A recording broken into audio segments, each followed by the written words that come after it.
Today we are going to continue with the direct examination of Sergeant Richard Bango in the Raul Valle murder case from earlier this year. Let's get into it, folks.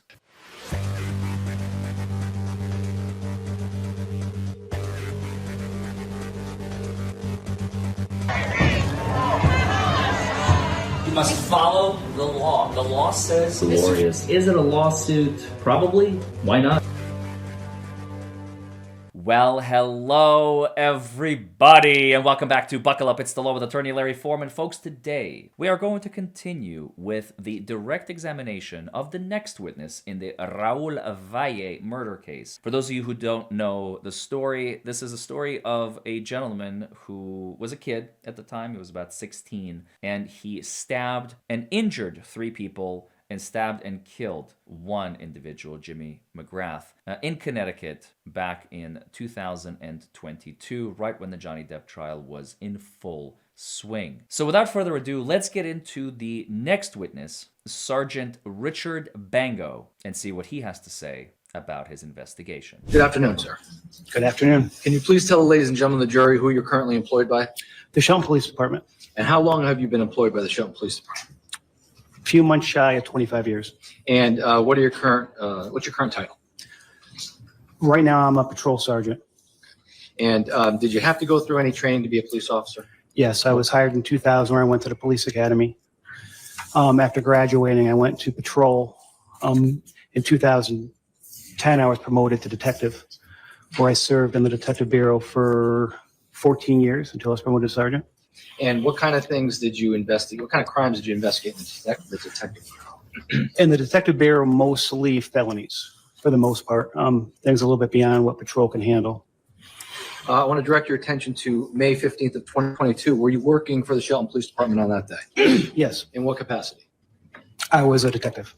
And as a detective in the Shelton Police Department, are you on call 24 hours a day? Yes. And did you have an occasion to be called to 43 Laurel Glen on that day? Yes. And can you please describe the circumstances surrounding your responding to 43 Laurel Glen? I got a call a little after midnight. I believe it was the 15th of May. I got a call a little after midnight. I was asked to respond to 43 Laurel Glen. I was told that 4 persons were stabbed, 1 potentially fatal. I did respond off duty. Upon arrival, I was briefed by the patrol sergeant of what occurred. It was a very hectic scene. There was dozens of juveniles, party attendees running around. The yard was already cordoned off with police tape. Okay, so he showed up a little bit later, because if he shows up when the tape is already up, that means the officers on scene have already taped it up and kind of began the investigative process. So he probably had a more of a detective role, I would say. Let's see if I'm right. I don't know. Don't forget to like this video, comment below, and of course, subscribe to the channel. And by the way, if you need a lawyer, call our office. If you've been in an accident or suffered as a result of someone else's negligence, car wreck, truck wreck, motorcycle wreck, doctor negligence, or God forbid one of your loved ones passed away, 1-844-774-HER. There was clothing and random items scattered across the yard. There was also patrolmen guarding the yard to make sure that area stayed secured. Now, I want to direct your attention to States 1 that's behind you. Is that the, you see the house with the red circle on it? Is that the area that you responded to on May 15th of 2022? Yes. At what time did you arrive at the scene? I can't give you the exact time. It was somewhere shortly after midnight, maybe 12:30. So I got a call right at around midnight. And showing you States Exhibit 2.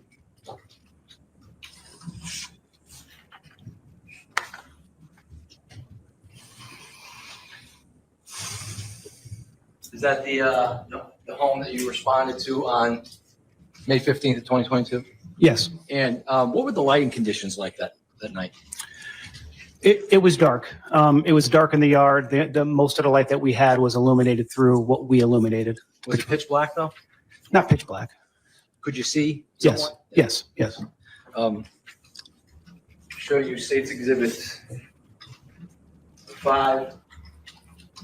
You had mentioned just now in your testimony that when you arrived, there was some debris in the yard. Yes, Is this the debris you were referring to? yes. And who taped off the yard? That was cordoned off before I arrived. Okay. Why would the Shelton Police Department tape off a certain section of an area? What would be the purpose of that? Well, those items there is potential evidence. So to cordon it off, we don't want all the witnesses or the attendees to walk through it and trample the evidence. And when you got to the scene, what was your main purpose when you got to the scene initially? After finding out what occurred or what the other Shelton Police Department members found out, I was trying to locate witnesses of what occurred. And with regards to the items of, you determined those to be evidentiary value potentially? Yes. Do you know if those items were seized from the lawn? Yes, they were. So the night of photographs were taken where they lied in the dark. They stayed that way till morning until Detective Nugent arrived to assist me. He took daytime photos, and after taking the daytime photos, he seized everything in the yard. Here, may I have a moment, please? Sorry.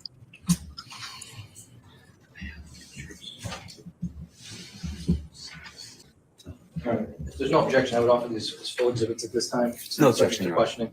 Oh, okay, so let me just take a look at them and refer to them, please. I have 21, is it, what number is this? 22, okay.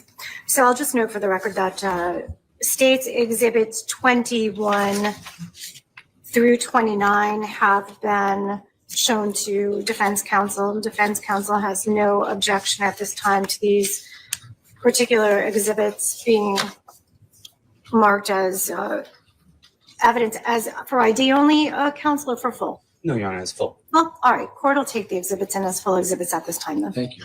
Are they marked appropriately? I believe they're marked full. All right, so let's get them marked as full and then we'll move forward. Thank you. Sergeant Bango, with regards to the pictures that were taken in this case, specifically State 5, what did you take these pictures? I did not. And what would be the purpose in taking pictures of the scene when you go to a scene? Illustrate where everything was before it was seized. And do you have information as to whether or not the items that were on the front lawn were in fact subsequently seized, subsequently to this picture being taken? It was seized that morning. Okay, so the pictures were taken, then it was seized? Yes, pictures Okay. were taken first. And when items of evidentiary value are seized by the Shelton Police Department, can you just speak to what is done to, I guess, establish some type of chain of custody and how you take it into evidence? So we would first take a photograph of where it lies undisturbed. Like I said, it was protected all night. After, You know, I will say the fact that Connecticut doesn't have opening statements, I know some of you who have been watching this case from the beginning with me, I told you that 2 states for certain, Connecticut and Delaware in the United States of America in criminal cases don't have and don't allow for opening statements. Literally, they're forbidden. I am watching this as a juror. I feel like I am deprived of the full story. I mean, the whole purpose of opening statement is to just kind of give the jury a preview, just to kind of give an explanation of the story. Here's what happened from the state side. Here's what happened from the defense's side. For instance, my trial that I will eventually upload on my channel that occurred just a few days ago, where I got a not guilty for my client, the opening statement was very valuable to both the prosecutor and myself because this was our chance to tell the jury what they are about to hear. The full story, beginning to end, from both sides, the prosecution and the defense. And the fact that it is absent here, I feel very hungry. I mean, we're already on like the 5th witness, 6th witness, something like that in this trial. And I feel like I am hungry for information. I am sure that the jury is starved to know the full story, especially because Raul's attorney, Mr. Smith, so far, every single witness at the end of his cross-examination, he asked the question, you know, you are here to provide testimony about what you have seen and what you have done. But if you were to be asked what Mr. Valle's motivation was in doing what he did, you have nothing to offer in that particular arena, do you? No. Thanks very much. There's like this hook that now everybody's waiting for, and it's going to be a while until we actually get to hear what that hook is about, and it is dreadful. I'm not gonna lie. It is quite dreadful. When we finish Sergeant Bango, we're actually going to be just done with day 1, so there's a whole lot more to go, and I'm very excited. It's kind of keeping me in the dark, and being in the dark has its own little fun, I suppose, but at the end of the day, I am very confused, because I got kind of like the general idea, but I'm hungry for information, as I'm sure you all are. So it's going to be interesting as the trial continues to unfold, what sort of information we're going to learn, because there were no opening statements. They're photographed. They would be, you'd put gloves on and you would put them in an evidence bag and seal it. You would date and time, exactly what time you seized it, and then you would enter it into evidence at the police department. I'm going to show you what's been marked as State's Exhibit 21. It's been marked as a full exhibit. Do you recognize this? Yes, I do. And what is State's 21? That's a shirt that was seized in the yard that morning.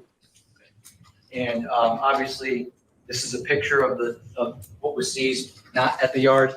This picture wasn't taken at the yard, right? That picture was not, no, I'm sorry. That was taken after the fact at the police department. Okay. My approach, Your Honor. Turn. Showing you State's 22. Do you recognize State's 22? I do. And what is State's 22? That's the shirt that's illustrated in the picture. And this was the shirt that was seized from the front yard of 43 Laurel Glen on May 15th of 2022? Yes, it was. Your Honor, I would ask if it's appropriate, if the Honor would allow the witness to open the bag and reveal its contents. All right, sir, you can open the bag, reveal the contents. I do see that you have gloves available for your use, so that's fine. If you feel comfortable, go right ahead.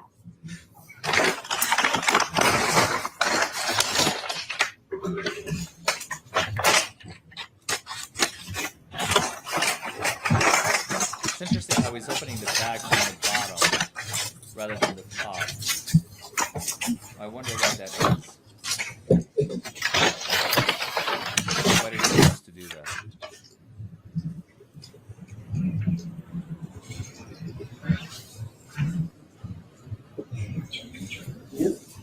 Now, with regards to this particular piece of evidence that was seized from the front of 43 Laurel Glen, why was this seized? Is there anything on this piece of evidence that would indicate some type of disruption in the fabric? Yes, there's a defect in the shirt. Counsel, are you able to see?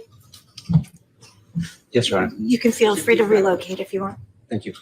In the shirt in the lower left side, right here.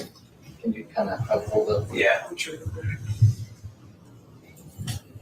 So right to the left side of the shirt, it's like it would be mid torso potentially. Yes.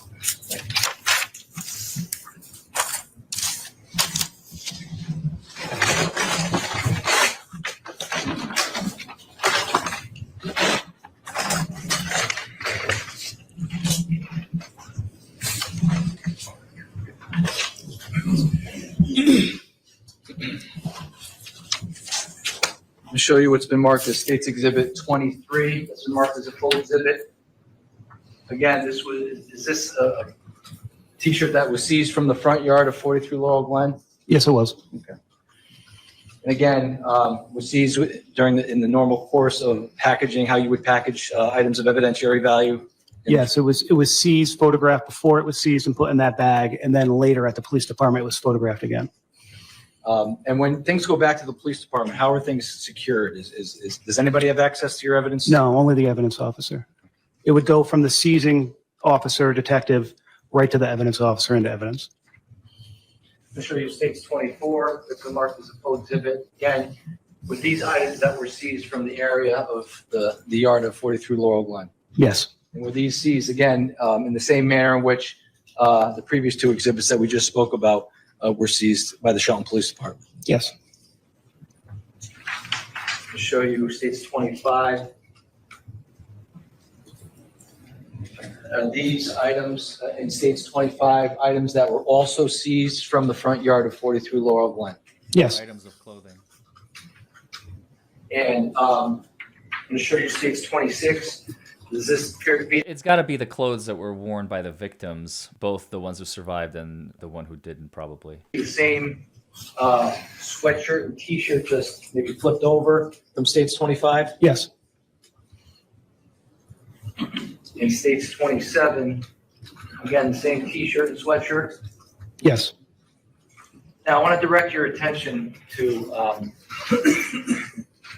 this area here where you see this, the individual who took the picture, I assume their hand is here. Mm-hmm. Can you see whether or not there are defects in the clothing there? Yes.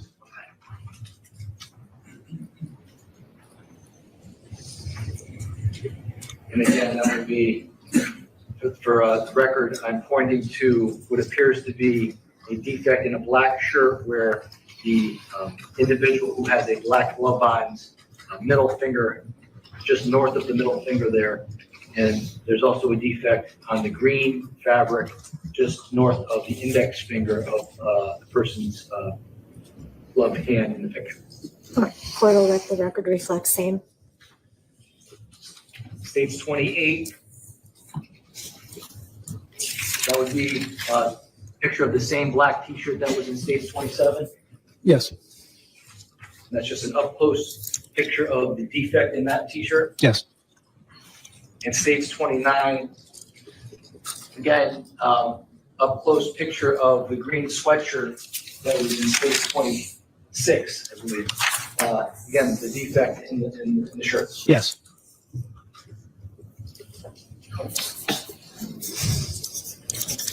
Now, when you got to the scene, you said that you were there to investigate a stabbing that had occurred.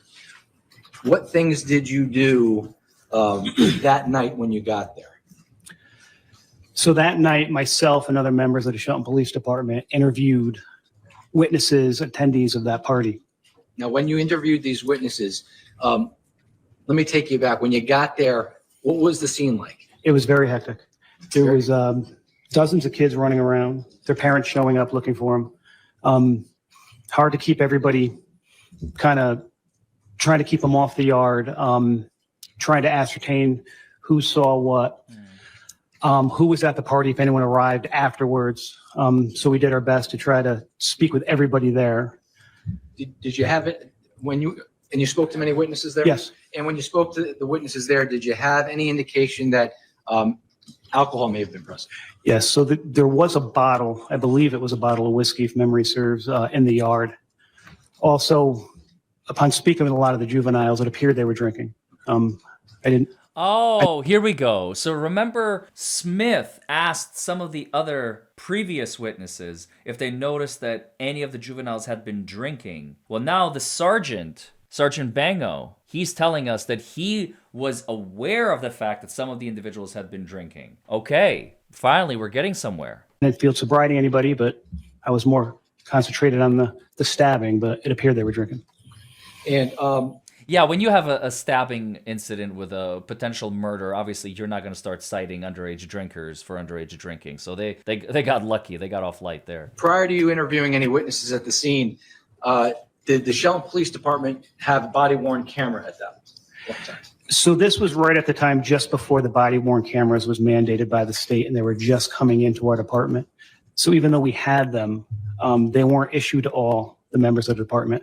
They were equipped in a few cars, and a few of the administration had them, where we can use them if we needed an interview or something like that. And did you, in fact, use any body-worn camera when you interviewed witnesses in connection to this case? In this case, yes. That night, no. This I didn't have one assigned to me at that point, so I would have to use only audio.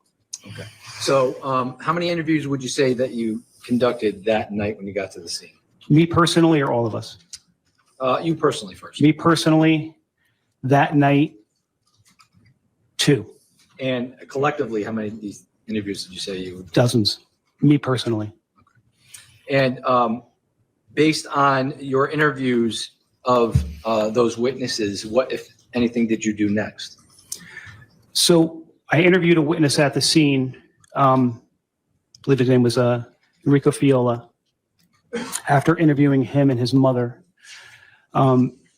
we ascertained that just prior to the incident, a Honda Pilot arrived on scene with a group of St. Joe's kids. Also, after the incident, they fled in the car. So we were able to get the occupants of that car. From that point, we went and interviewed Mackenzie Trefficante, who was also an occupant in the car. After members of the police department spoke with everybody else there, and I spoke with those two witnesses, we developed Raul Valley as a suspect. And is Mr. Valley in court today? He is. And what is he wearing? He's wearing a blue jacket. And can you point him out for the court, please? I can. He's sitting right there. Your Honor, may the record reflect the witnesses identified the defendant in this case? Court will let the record reflect that the witnesses identified Mr. Raul Valley as the defendant. Thank you. Now, based on your interviews and your development of suspect and identified a suspect vehicle, what efforts did you take at the scene prior to leaving the scene? So before we left the scene, we knew that a knife was used in the stabbing. We did look for the knife on the exterior property of 43 Laurel Glen and the road and the surrounding roads. Very difficult that night. It was dark. There was a lot of people around, and we didn't have any information exactly where the knife was at that point. But we did look with our flashlights, with our car spotlights. That carried on into the next day.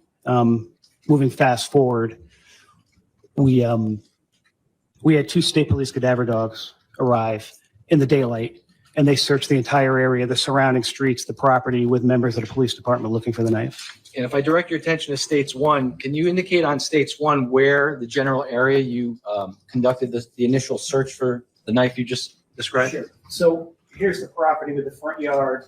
We started here, but we actually looked all up and down the roads. This entire area.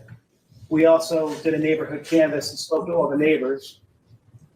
1, did you see a knife? And number 2, if you do find a knife, please not touch it and call us. Okay. Now, Your Honor, if the record can reflect, the witness has indicated on States 1 the area including all of Adams Drive, all of Laurel Glen to Farmhouse Lane, and up Farmhouse Lane in that general area. Any dispute with that summary, Attorney Smith? No, Your Honor, no All right. objection. Court will allow the record to reflect. Thank you.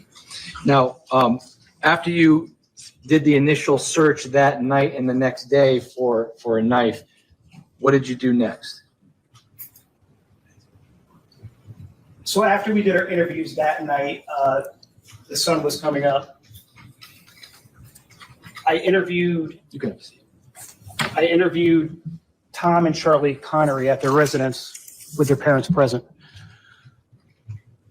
After that interview, we were able to develop probable cause for an arrest warrant for Raul Valley. And was an arrest warrant applied for and signed? It was applied for that following Monday.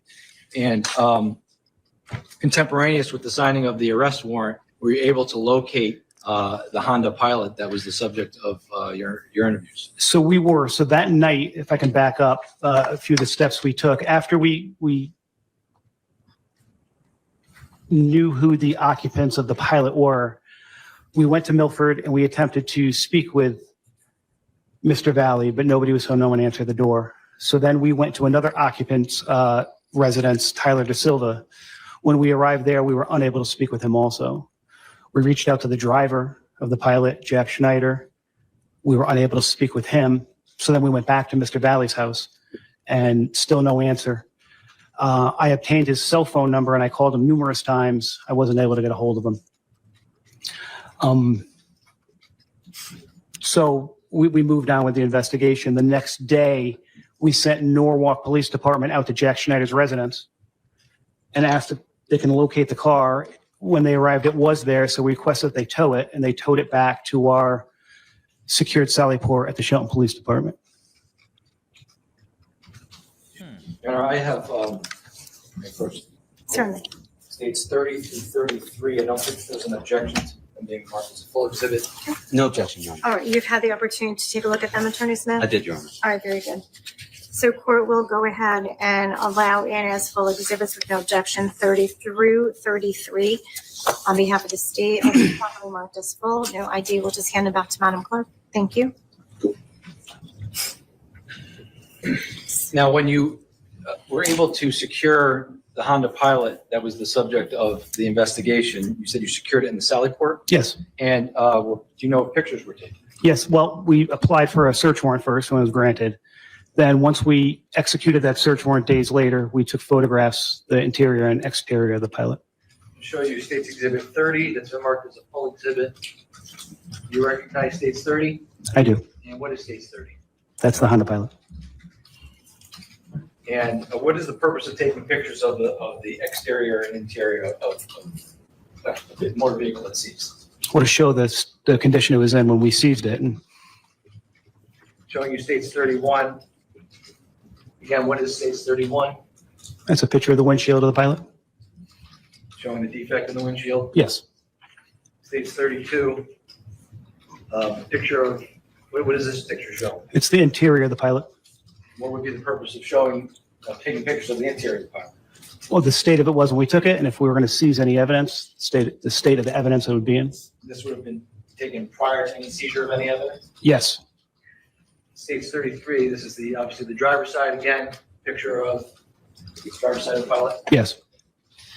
Now, once you were able to seize the pilot and apply for a search warrant and execute a search warrant, you indicated prior in your testimony that you were able to secure an arrest warrant for the defendant. Yes. Can you tell the ladies and gentlemen of the jury what steps that you took after that arrest warrant was signed, what steps you took to execute that warrant? After we secured the arrest warrant, I believe it was the Tuesday of the 18th, we spent the day into the night searching for Mr. Valley. We were unable to locate him. We reached out to both his parents, but they were uncooperative in helping us locate him. It turned into the following day. We could not locate him until about 3 a.m. He turned himself into the Shelton Police Department. He turned himself in. Interesting. And when he turned himself into the Shelton Police Department, what was done as part of the booking process of the defendant? Well, the standard booking process, and we took, the booking photos, but I believe it was Lieutenant McPadden who was on scene when he turned himself in. He took photos of Mr. Valley because he had some apparent injuries on him.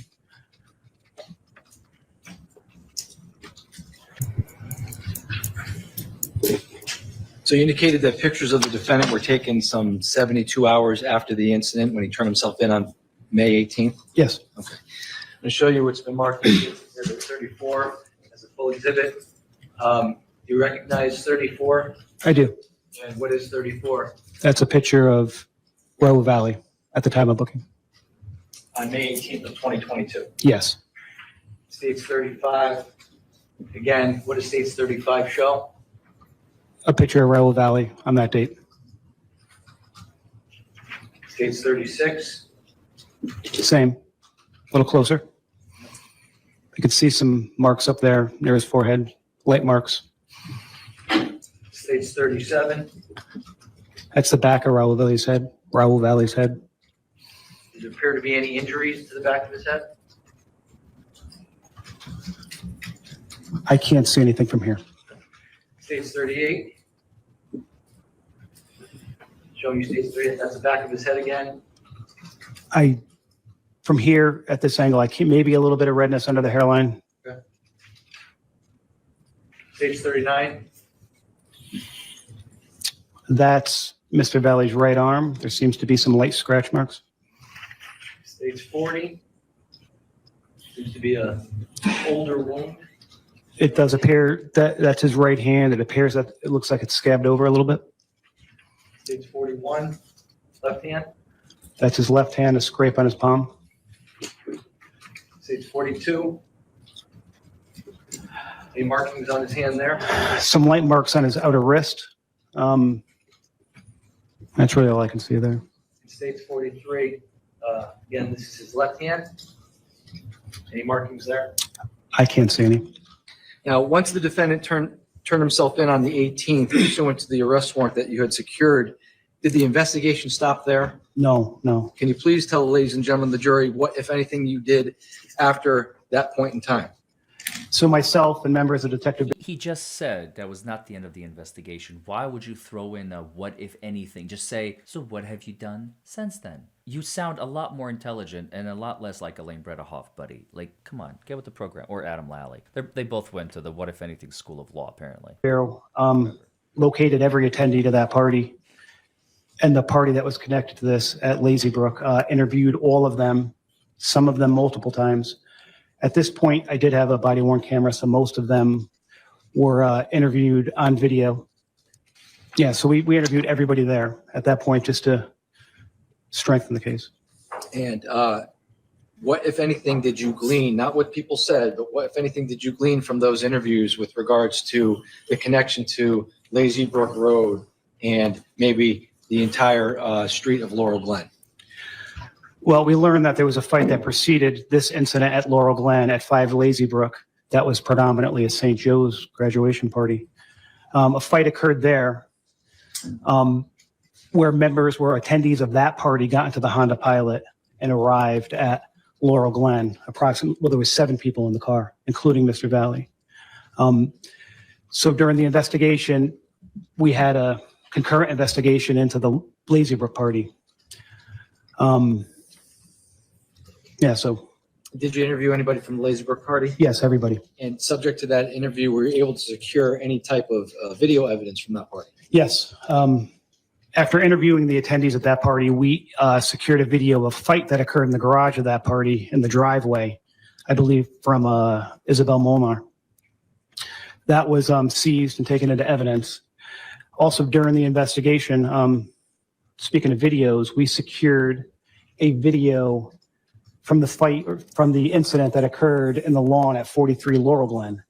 That I believe we seized from Tanner Tchaikovsky. That was seized in evidence also. Speaking of videos, we were also able to secure videos on the street from ring cameras and dashboard cams from the night of the incident at 43 Laurel Glen. Starting with Laurel Glen, there was a ring camera right on the driveway above the garage that would have caught the entire incident. Unfortunately, it only captured live video, not recorded. With the ring, you have to pay a service, and if you don't, you can only watch it live. You can't retrieve it. Oh, that's unfortunate. We retrieved other ring videos from the street, right across the street from Farmhouse, but they did not yield a lot of information. They weren't very helpful. We did obtain a video from 36 Laurel Glen. Directing your attention to State's Exhibit 1, can you please tell us on State's Exhibit 1 where 36 Laurel Glen would be located? 36, I believe, is this one here. I believe it's that one there.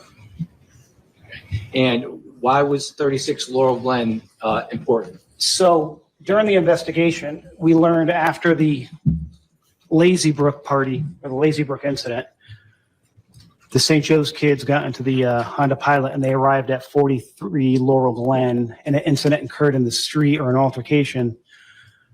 So the Honda Pilot drove off down the road in the area of 36 at the first incident, or the first altercation between the St. Joe's students and the Shelton High students. Upon securing that video from the homeowner, I believe his name was Ken Tuttle, we were able to find the Honda Pilot pulling up from the direction of Laurel Glen and stopping right in front of his house. And Interesting. if I may approach the witness, Your Honor. Made a pit stop on the way out. Showing you what's been marked as State's Exhibit 44 for identification purposes. Do you recognize State's 44? Yes, And what is State's 44? that's a video of the 36 Laurel Glen ring camera. Is this the same videos that you seized from Ken Tuttle pursuant to this investigation? I didn't personally, but yes, I've seen it before. And are the videos on this, have you viewed this prior to today's testimony? Yes, I have. And do these videos contain 2 videos from different angles of what occurred just prior to and just after the incident that occurred at 43 Laurel Glen? Yes, they do. State would offer this as a full exhibit. Attorney Smith, any No word here? objection, Your Honor. Okay, so with no objection, court will go ahead and enter into evidence State's full, I believe you said 44? 40. 44, thank you. You viewed this prior to today's testimony. I have. Can you briefly tell, ladies and gentlemen of the jury, and I want to publish this with the permission of the court, but what we're about to watch, if you can. So these are 2 angles of a rim camera, one from the door and one from another front of the house that shows directly into the street. When you watch it, you see from left to right, the Honda Pilot will pull up and stop directly in front of 36 Laurel Glen. A bunch of people get out. This first video is right around 11:40, so this is before the incident at 43 occurred. We asked the homeowner, Mr. Tuttle, if this video is in real time, and he said it was. The kids get out, and while they're standing out of the car, a bunch of people come running up from Laurel Glen. There's a interaction, an argument. You can hear people yelling, not exactly what they said. The Honda Pilot then drives away and comes back. And then there's a second video that occurred after the incident, because the timeline occurs from our 911 calls, and right when this was, it was right before midnight, where the Honda Pilot again comes from the same direction, 43 Laurel Glen, stops.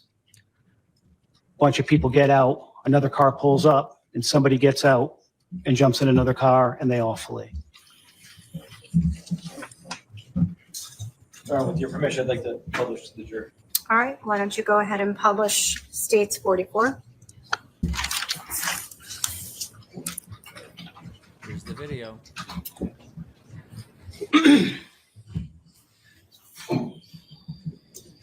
By the way, shout out to the trial channel for providing us crisp videos and edited so we don't have to edit them ourselves.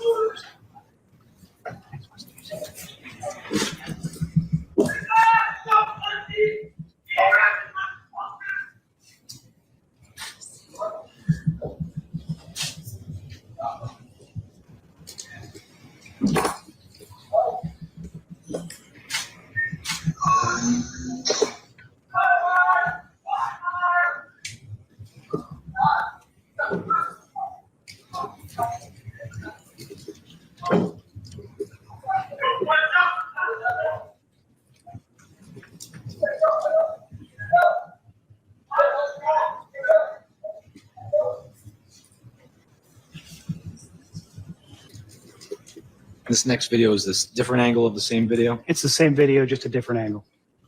and there's no sound on this video? I don't believe so. Faint sound.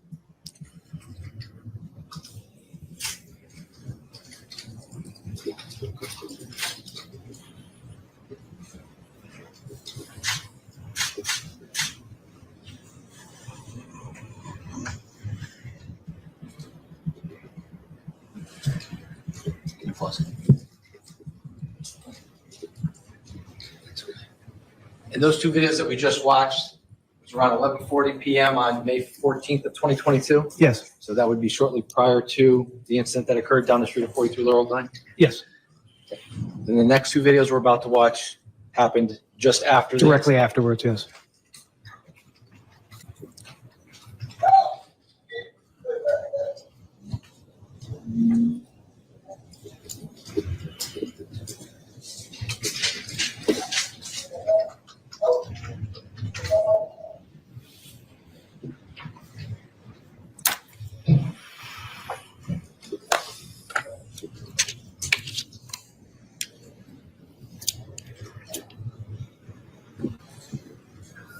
It doesn't reveal much, unfortunately. It's too grainy, too far away. You can't hear what people are saying.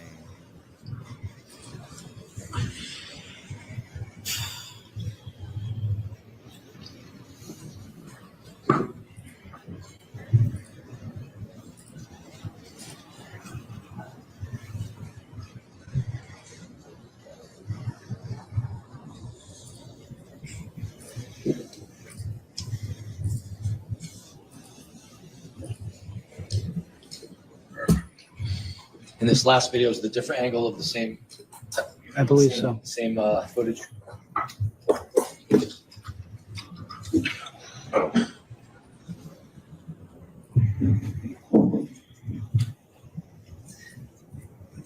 Again, the time on this is 11:55. Yes. I believe our 911 call came in at about 23:58 or something close to there, so that would corroborate the time in the video.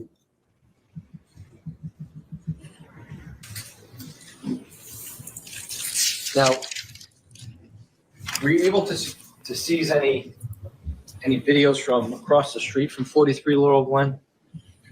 Yeah, at 44, we seized a video. Unfortunately, from the distance to the door to across the street, we can hear a lot of people yelling, but you really can't see what's going on. And the homeowner was actually watching what was going on right in front of the camera, so we got a better view of her back than anything else. So the homeowner was blocking what Yes, was yes. happening. After you were able to secure video, interview your witnesses, did the investigation end there? No.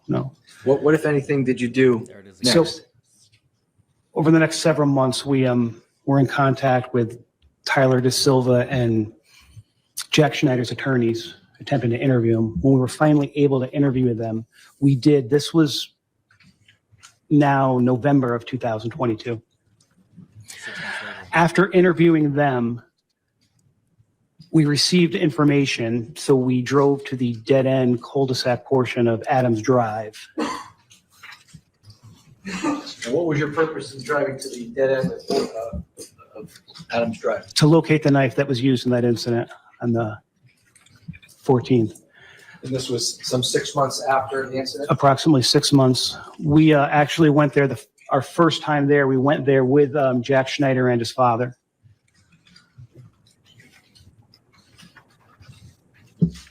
Let me approach the witness, Your Honor. Sure. Showing you it's been marked as State's Exhibit 45 for identification purposes. Do you recognize 45? I do. And what is 45? This is the cul-de-sac portion of Adams Drive.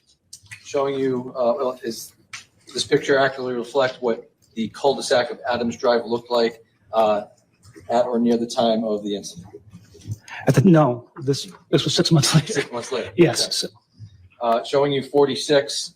Do you Yes. recognize 46? I do. And what is 46? That's a picture of the wood line that separates Valley Road from Adams Drive.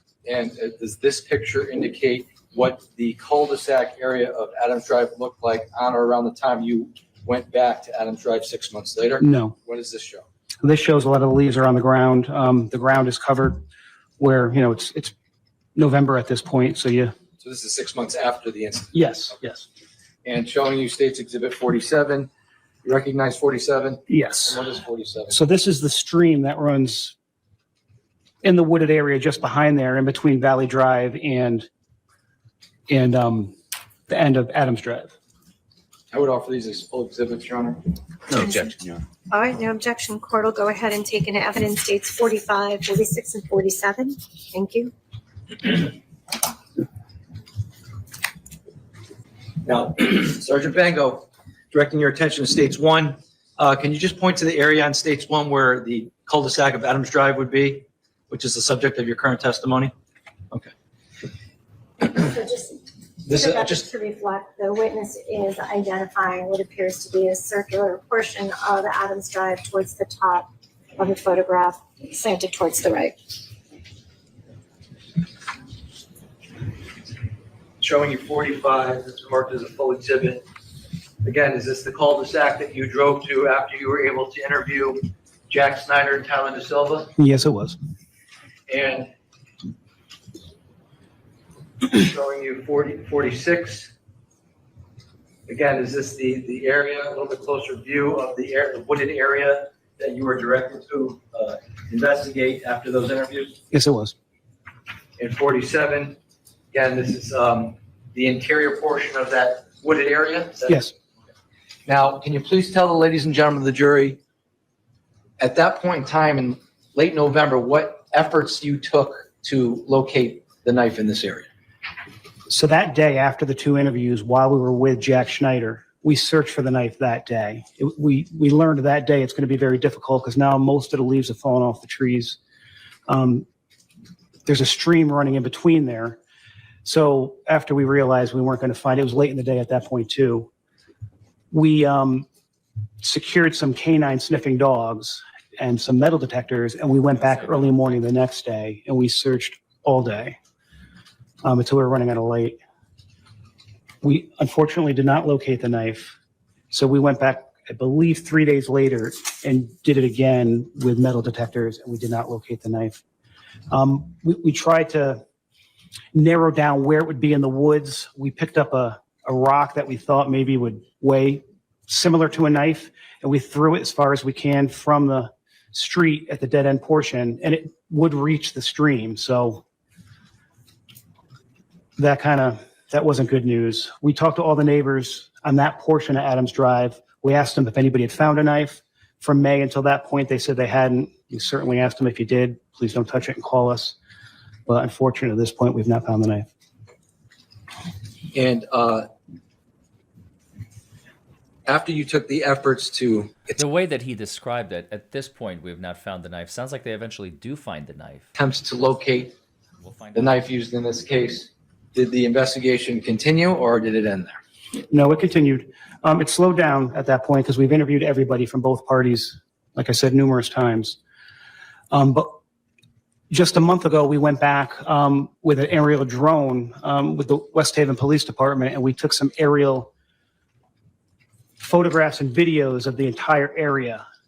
This is something that we did during the investigation too, just not with a drone. We actually went back once and we mapped the scene, the street to scale with a crime mapping system called the Pharaoh, with the approximate locations of where people were from witness statements. And I also went back with, I believe it was Charlie Connery, and we did a video reenactment of the whole scene where he said people were standing and where everybody went.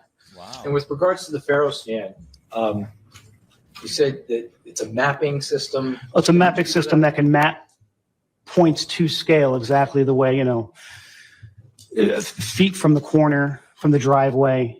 As far as where people were standing, we couldn't get exact because these were coming from witness statements. So it's the general area of where, Yes, where the incident took place. And I believe we did the entire street from Adams all the way to Farmhouse. and with regards to the drone footage, was that done at our request? Or was Yes. it- okay. Let me show you what's been marked as States Exhibits 49. You recognize 49? I do. That's an aerial photograph of 43 Laurel Glen.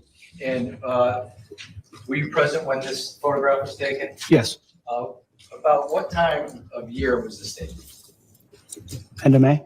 Of this year? It was May 19th. I do remember the date. 2025. 2025, yes. I'm sorry, yes. Exhibit 50, a little bit closer view of 43 Laurel Glen, yep. 51, a little bit closer view Yes. of the area where the incident. So that area there is an aerial view of where the incident took place and where we seized the items. And I'll show you States Exhibit 52. This behind you. It's just a blown up version of the close up of the area where the incident took place. Yes, it is. Now, with regards to the drone video, what was the purpose of taking this drone video? So the reenactment we conducted with Charlie Connery had audio in it. We were talking to him and he was explaining us what to happen. With discussions with the state's attorney, they decided they wanted a video and photographs with no audio in it. So we went and redid it there. And what we're about to see in this drone video, does this span the entire or a portion of Laurel Glen that was the subject of 36 Laurel Glen, the video that we saw down low? Does this encompass Farmhouse Road and up and down Laurel Glen from Adams to Farmhouse? Yes.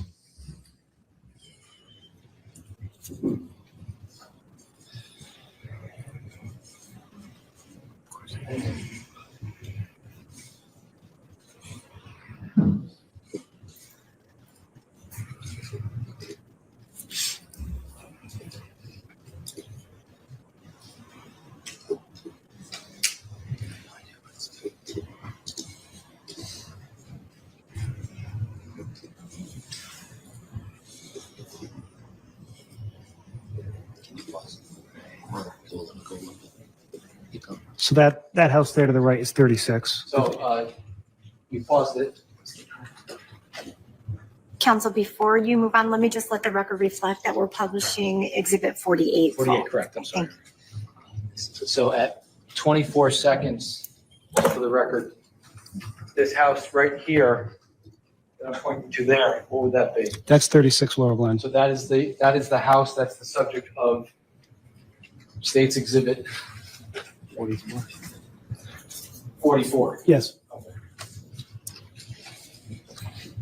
If we could just identify which house it was. There were two houses in the video. The gray house? So I just want to make a clear record, Counsel. go back. Thank you. So I'm now pointing, it's 24 seconds into the video, Your Honor. It's the gray house on the right portion of States 48. With the red walkway that goes out to Laurel Glen and the driveway to the far left side of the gray house. All right, thank you, thank you. Play it from there. Get it play. Get it play.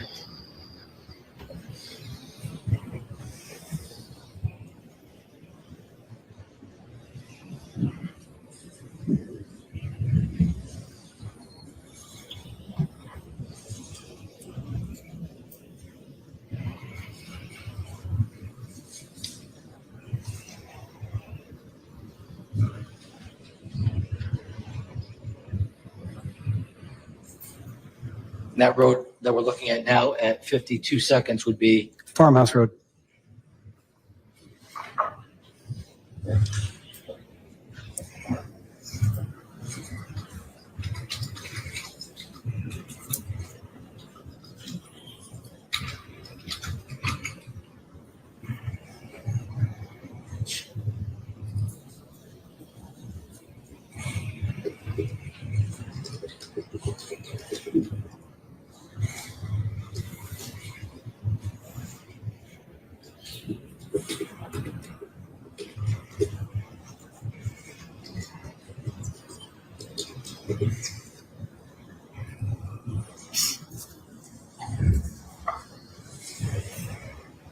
So this area here is looking back down towards 43 Laurel Glen. Yes, And the house to the left here, that gray house again, is 36 Laurel Glen. yes, it is.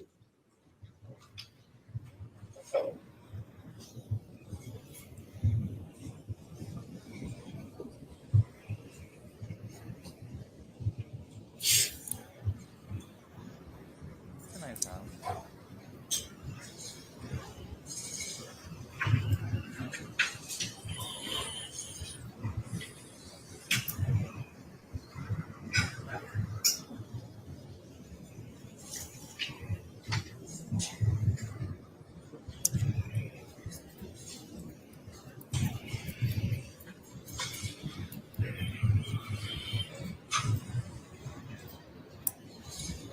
Again, the house to the right here It's 43. That would be 43, Laurel Glen.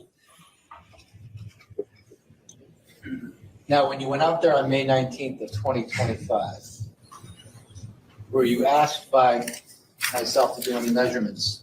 Yes. To where 43 Laurel Glen is in connection to 36 Laurel Glen in Farmhouse Road. Yes. So we took a measurement. I don't memorize the exact number from the driveway of 43 to the front doorway at 36, I believe was 640 feet, 47 maybe, roughly about 1.5 to 2 football fields. So with regards to the front of the driveway of 43 Laurel Glen, if you were to walk down towards 36 Laurel Glen, it's about 1.5 to 2 football fields Yes. down the road. Yes. I have no further questions for this witness. All right. Okay.